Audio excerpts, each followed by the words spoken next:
Welcome to the final lecture. Quite a historic moment in my career. This has actually been my first semester handling a course on my own, so really interesting experience. And one of the things that kind of unexpected and not particularly pleasant aspects is has been handling assessment. It's a little bit like picking winners in any kind of prize competition. Whenever you do, there's always going to be winners and losers in this process, and also realizing as we get towards the end of the semester that the crunch is coming for you guys, and often that crunch is very unpleasant indeed. And I feel like I should have done more to prepare you for the pressure that comes at the end of the semester. The actual exam is coming up in just Monday, only a few days' time. So what I'm going to do today is I'm going to give you this lecture, and then I'm going to take a big drink of water and prepare a very quick lecture that will cover a few of the topics, a rehash of some of the topics, for those of you who are really keen to do a little bit of revision with me, just out of fairness, because I did this to my in-class students and I feel I should do it for you as well. Organizational culture, not my favorite topic within organizational behavior, but it's actually one of the topics, as you'll have noticed if you're diligent and you've downloaded from Moodle the exam advice, you'll know that this is one of the potential topics that will come up in the exam. So we're all duty bound to go through this together. So, organizational culture, what is it and what is it not? I particularly like to, when I'm talking about organizational culture, leap ahead to the form of organizational culture that I find perhaps the most significant and interesting, because there is one form of culture, organizational culture, that is indeed a matter of life and death, and a lot of the other stuff is to some degree somewhat frivolous. But you'll see that that's not an entirely true statement. But let's go to the life and death aspect of organizational culture first. Let's start with the hard stuff, the hard, heavy stuff. Safety culture. Safety culture, safety climate are often used interchangeably, and we'll do a bit of a distinction between climate and culture a little bit later on. But organizations can have a culture in relation to a number of different dimensions, and safety is just one of these. But safety is one that has implications. If you've got a loose accepting attitude to compromises on safety, or a poor training culture in relation to safety, health and safety components, this can permeate through the organisation in many different ways. So, for example, people within your organisation may well have the sense that whistleblowing on safety flaws is not an acceptable cultural thing to do. Whereas in other organisations, for example, ones with a very strong safety culture, people are maybe well feel encouraged to report any kind of shortfall, from a little bit of water on the floor to people not wearing proper safety clothing in the right contexts, and that this is not frowned upon by management because of the safety culture within the organisation. These things can be measured with some very useful instruments, which you can actually get from Google Scholar, where you can actually have a look at a number of different instruments that allow you to fairly objectively measure different components of safety culture, and thereby to some degree predict the likelihood that within that organisation or within that sub-organisation, for example a group or a team or a factory plant, for example, the one in West Australia you never get to visit, the likelihood of an accident occurring in that particular part of your plant or part of your organisation. So safety culture can permeate through an organisation, and it can also be measured and can be responded to. So culture, what is culture? Yeah, the formal definition that's in the textbook is it's a common perception held by organisation members or a system of shared meaning. But I believe the original form of culture was 1960, I think, was when we first started talking about organisational culture. And there was a guy called Bauer who gave rise to a very nice, easy, colloquial definition of culture, the way we do things around here. Now, there are a number of different kinds of culture that you can imagine, or the scholars have imagined and provided some kind of empirical evidence for. The word empirical, by the way, a lovely little word you can throw in everywhere, means that something that has been examined at the grassroots and real, some sort of real attempt has been made to gather grassroots evidence for something empirical. So a culture can be people-orientated, it could be staff-orientated or customer-orientated, it can be team-orientated, which is we do things for the team, kind of like a strong culture that doesn't allow people to deviate from what's good for the team. It can be outcome-orientated, customer, customer, customer, or profit, profit, profit. There can be innovation or risk-taking cultures. There can be detail cultures, for example, in accountancy firms. There can be highly aggressive cultures, and a great example is elements of News Limited in recent years, which is the Rupert Murdoch multinational, have been accused, rightly or wrongly, of being very aggressive in pursuit of, readers and getting to the news first. And you might have heard about the News of the World scandal in the UK, which led to the demise of the News of the World, one of the oldest newspapers in Britain, where they tapped phones, bribed police officers, allegedly, and hacked into mobile phone message banks in order to get to the news first, regardless of privacy safety issues. And there can be stability-orientated cultures, which, try and not change too much. Now, this issue of stability is often found in strong cultures, uniform cultures.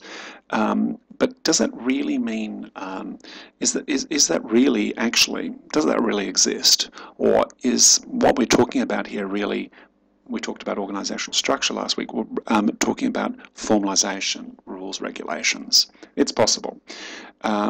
Strong cultures are defined as cultures in which the core values are intensely held, widely shared within the organisation. Dominant cultures is in a situation where you've got a one particular viewpoint that's shared by the majority of the organisation members, but not necessarily all of them, because you may have subcultures, which are mini cultures within the organisation. They're typically defined by departments or geographical location. So you'll, for example, have your design department will often have slightly longer hair and slightly more informal clothing, for example, that marks out that as being not belonging to the dominant culture. And you may want that in order to have, some core outposts of innovation and risk-taking within what is otherwise a stable, somewhat dull organisation. And the core values are these primary or dominant values that are accepted throughout the organisation to a large degree.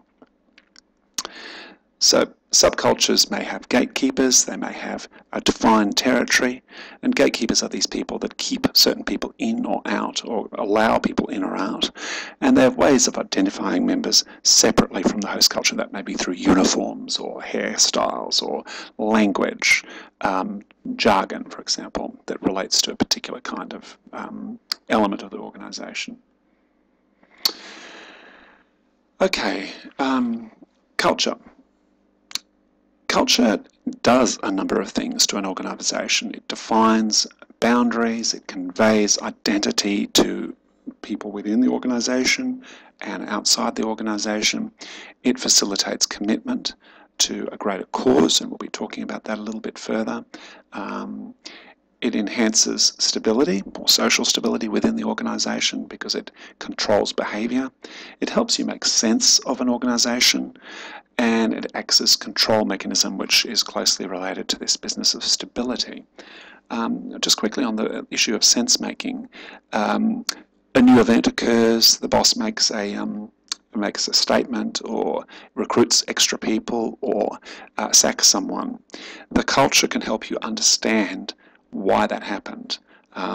If, for example, it's an aggressive culture, and you will interpret then someone who get sacked as, well, they weren't performing up to standard, for example. Now, I did promise that I'd distinguish climate and culture. So climate relates to shared perceptions, and it can lead to behaviour or habits being formed, pretty much like culture does. But climate is thought to proceed and be at a lower level than culture. So culture is like the overarching dominant belief and value system that relates to almost every aspect of the organisation, and it's thought to be more pervasive, culture, than climate, and more stable, whereas climate, as I said, can vary between different factories. For example, you may have a higher safety climate within one organisation or one part of the organisation than another. Now, that kind of stability and pervasiveness can be a liability, and think back to parts of the lectures I've given in the last few months about the dangers and the advantages of group psychology. Institutionalisation is something that you often find in very strong cultures. For example, police culture, where you've got this haircuts and uniforms and badges and language and acronyms that are part of the induction process for you to become a police officer. But it's more than that. That culture can permeate through to who you are, so that even if you take the uniform off and leave the language behind as much as you can, you walk into a pub and people still know you're a cop. This is a degree to which this institutionalisation can occur. This kind of strong culture can be a barrier to change and a barrier also to diversity within organisations, and we've seen that in relation to police forces, where they've had to actually take an active effort to try and recruit minority cultures or religions or women, indeed at certain stages of the development of the modern police force. Strong cultures can be a barrier to acquisitions and mergers, and I wish I had more time to talk about it, but if you've got two organisations that are about to merge, or one big one buys another, and they've both got strong but different cultures, you can imagine you have literally a culture clash, which forms a major hurdle to reaping the benefits of having two organisations join forces. So culture can develop within an organisation through founders, and in fact this is considered to be one of the primary means with which a culture can take root. And these founders can have a long-term impact that is hard to shake on an organisation. Remember, organisations always start small, and the founder recruits people that are in their own image, for example, or are the kind of spirit that they want to bring to that company. And if they aren't quite that spirit, they'll certainly have an opportunity on this lot of one-on-one interface between themselves and a very small handful of initial recruits to indoctrinate and socialise them into the kind of normative behaviour that they want. And also these powerful early leaders can model behaviour that they want people within their small core team to take up. And so that's how the culture can take root within an organisation and then persist, often after those initial founders have even passed away or moved on or resigned or sold the company. But employers, just deliberately, both at this formative stage and later stages of the organisation, we tend to recruit people who we like, who fit into our image, who we think we can manipulate, for example. So we tend to recruit disciples. We tend to try to convince them that our way is the right way. And we also tend to model what we want. And it goes through these three-stage process: the pre-arrival, encounter process, and metamorphosis. The pre-arrival is kind of like at the recruitment stage, where you've got the interview and everyone's putting on their best face. CVs tend to have a few lies or fibs in them, and as a recruiter or HR manager, we tend to put a polish on how we present the company to the new recruit. We don't want them to run away with their hands high, screaming at the prospect of working for your company. So there's a bit of lying on both sides, which tends to create expectations about how things are going to be, whether it's the Army or Google. And if we're proactive, this will start to create behaviour where we try to fit in with the culture. This is at this very pre-arrival stage. And then at the encounter stage, the reality starts to sink in, and there can be a possible mismatch between expectations and reality on both sides. And then you get this final process of metamorphosis, hopefully, where the individual starts to take on, or the bosses start to adapt to employees, so that there is a closer fit between the two sides. And, you know, institutionalisation is more common in these strong cultures where individual differences are stripped away and replaced, or there's this individualising process where people are allowed to fit in the organisation in their own way and maintain their level of uniqueness. So this process of socialisation, nothing to do with parties, beers, and so on, and small talk. It's actually a term from psychology and sociology, where talking about the social processes about getting people to adapt or adopt new cultures or new practices. And so we have these formal or informal processes. Formal would be, for example, an induction. Informal would be, you know, befriending a new colleague and taking him out to drinks and having a chat and a gossip about things. It can be individual versus collective socialisation, again, you know, one-on-one or group, and can be, you know, quite rigid, which is similar to formal, or very variable, in which the order, which is sequential or random, the order and the style in which the socialisation takes place. And it can be very formal and structured, or it can be very broken and patchy. And these types of socialisation can lead to improvements in productivity and commitment and lower turnover if you have successfully inducted into a culture. Lower turnover, and these are all due to the fact that they lead to greater satisfaction with the organisation and greater commitment to the dominant culture. A bit more of the fun side of culture is this stuff, you know, the language, stories, rituals, material symbols, and these are language, this type of language that I'm giving you here is derived from, of course, the anthropology and archaeology, but mainly anthropology side of organisational behaviour, which you might remember way back in lecture 1.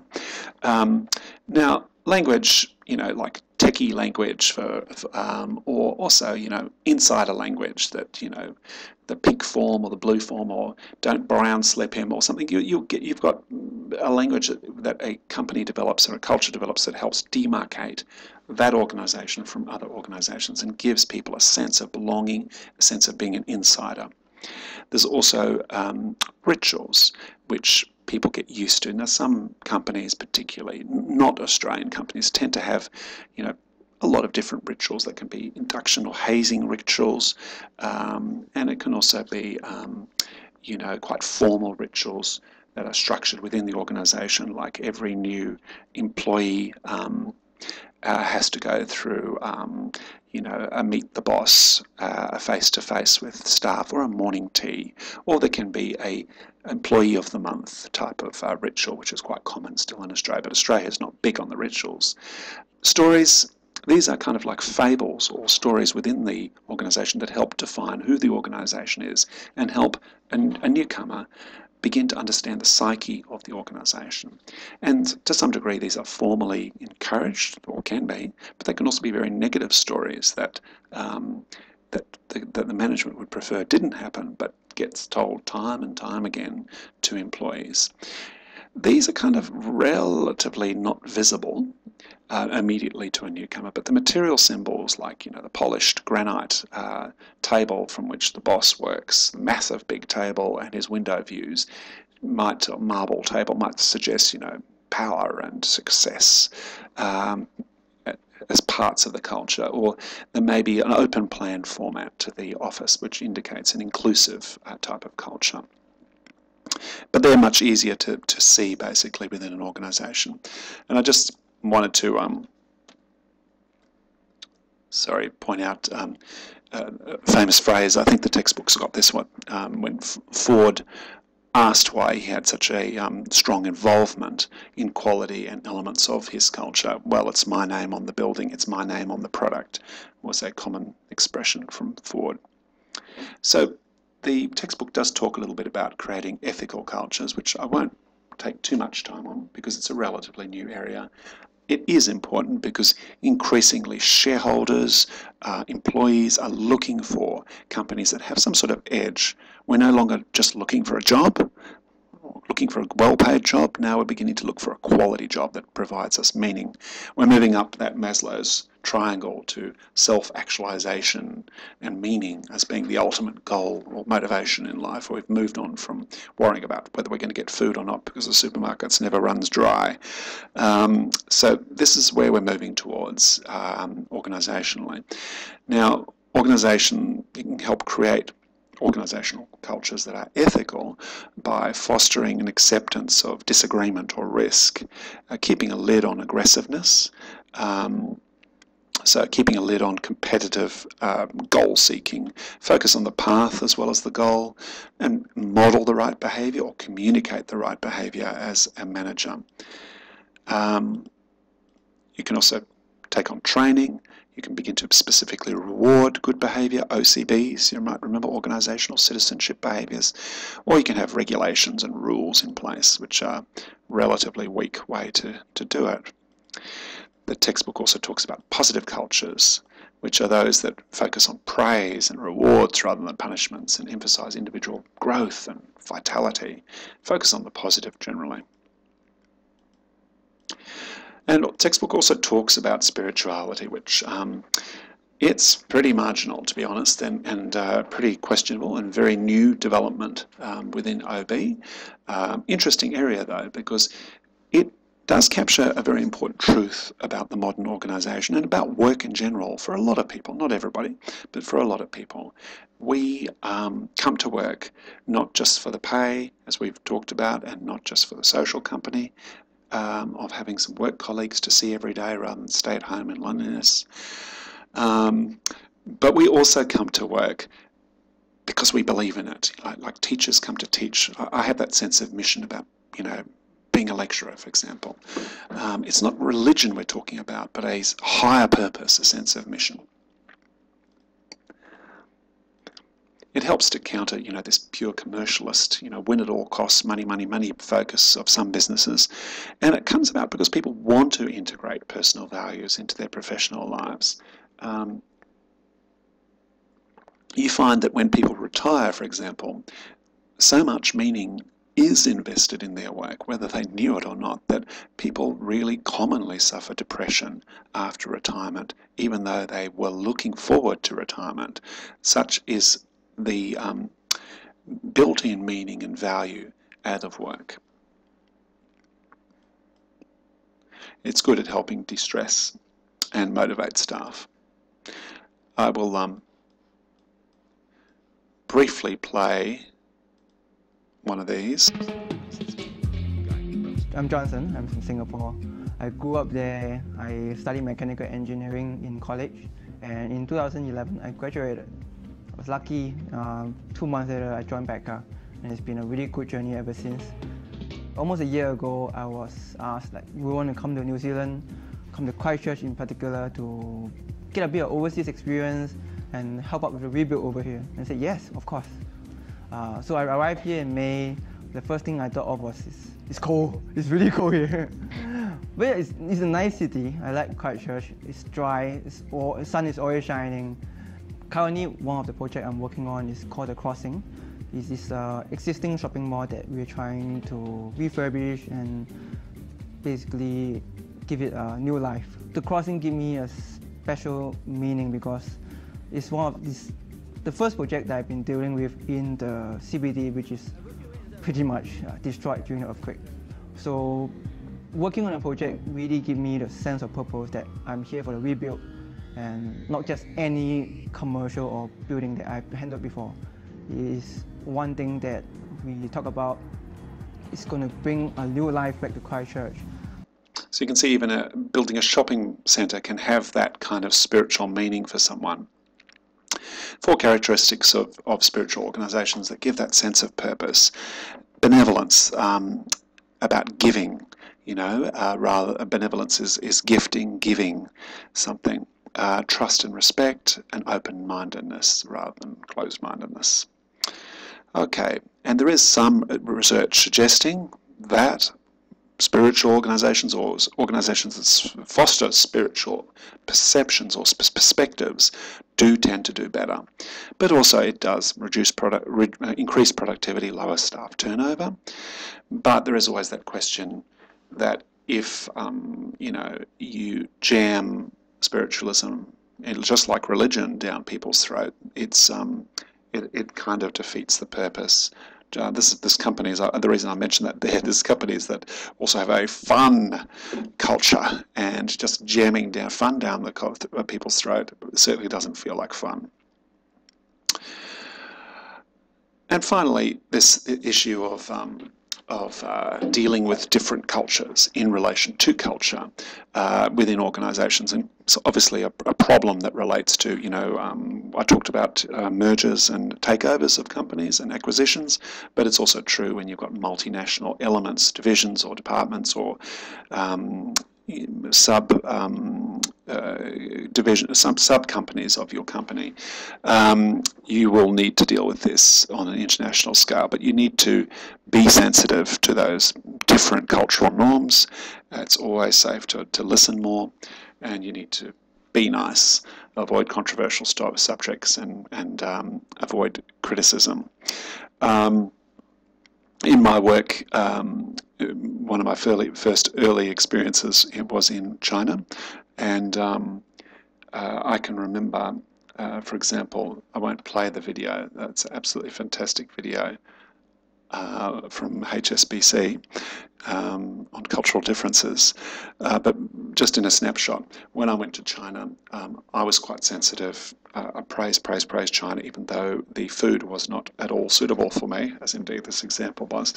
And one thing I do remember is the wine was truly terrible, but my own culture, my own background culture was waste not, want not. So they used to fill the wine glass to the top, and I used to feel obliged to drink some. In fact, drink it all, which meant as a symbol to the Chinese, well, you know, need to give him more because we're a generous culture. And so they were filling the wine glass up, and I ended up not just drunk, but also with a very sore throat because it was a rough red. And the tablecloth ended up blood red because they kept on filling it to show them generosity, kept on filling it to the absolute top and over. So I kept on drinking to avoid it spilling, and they kept on spilling more and more of it. There was a good culture clash. I don't think it caused any major problems except to my throat and possibly their budget. But yeah, culture clash. I'm going to quit here, 28 minutes, nice and quick, and then go straight on to the revision lecture, which will not be comprehensive, but hopefully will help.